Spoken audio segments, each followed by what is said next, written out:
তোমার সাথে আমার জরুরি কিছু কথা আছে। বলো। আমি জানি তুমি আমার কথা কখনো অবাধ্য হবে না, এও জানি আমার কখনো যদি দুঃসময় আসে তুই আমার পাশে থাকবি। জি। তুই বাবা হিসেবে আসলে তোকে একটা অনুরোধ করতে চাই। জয়ী তোর ভাইকে ভালোবেসে বিশ্বাস করে আমাদের বাড়িতে এসেছে। ও আমাকে তোর মাকে অসম্ভব রকমের সম্মান করে। ও খুব একা হয়ে গেছে রে, ওই বিষয়টি আমি আর নিতে পারছি না। তাই বাবা হিসেবে আমি একটা দায়িত্ব পালন করতে চাই। তুই আমাকে কথা দে, তুই ওকে বিয়ে করবি। কি বুঝছো এসব? তোমার কি মাথা ঠিক আছে?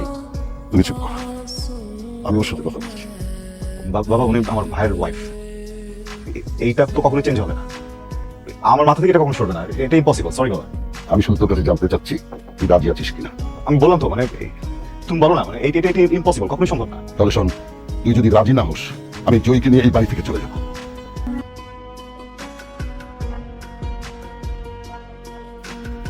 আমি জানি আপনি আমাকে কোনোদিন ক্ষমা করতে পারবেন না।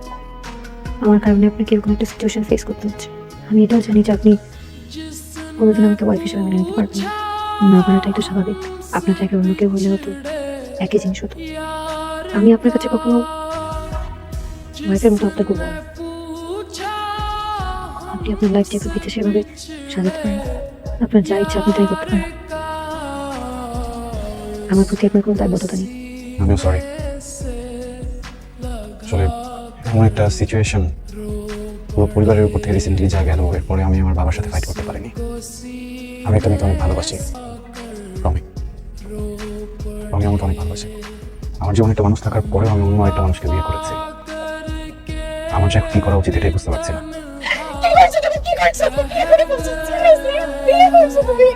আমার এখন কি হবে? আমি বাসায় কি বলবো? বিয়ে কেন করছো? রমি, বিয়েটা আমরা ইচ্ছা করে করিনি। সিচুয়েশনটা এমন ছিল, আমাদের কিছু বলার ছিল না। বাবাটা তো অনেক বড় ঝামেলা হয়ে যেত। তুমিও আমার সাথে থাকতে চাই না, আমি ওনার সাথে থাকতে চাই না। পুরো বিষয়টা একটা কম্প্রোমাইজ, বুঝতে পারছি। এই সম্পর্ক টিকবে না, এখানে কিছুই হবে না। তুমি আমি থেকে যাবো। এটা কোনো নিশ্চয়তা নাই। আমার এখন কি হবে? তুমি যদি একটা গার্লফ্রেন্ড নিয়ে আমি তোমাকে দেখতাম, আমি মাফ করে দিতাম, আমি মেনে নিতাম। এটা আমি কিভাবে মানবো? তুমি বিয়ে করছো, তুমি আমার কথা একবার চিন্তা করলে না। আমি তোমাকে অনেক ভালোবাসি, আমি ডে ওয়ান থেকে ভালোবাসি। আমি কখনো ফেক করিনি, বুঝছো? বিয়ে একটা মানুষ কিভাবে মেনে নেয় আমাকে বলো। তুমি যদি অন্য কিছু তোমার গার্লফ্রেন্ড হয়ে তুমি মেনে নিতাম, তুমি বিয়ে করছো। তোমার মানে ভাইটা চলে যাবো না, বাবা আমি কেমন হয়েছে, বুঝছো? এই সময় আমি ওনাদেরকে কষ্ট দিতে পারিনি, এই জন্য। তুমি আমার কথা চিন্তা করো নাই, তোমার একটু আমার কথা মনে পড়ে নাই। আমার কি হবে?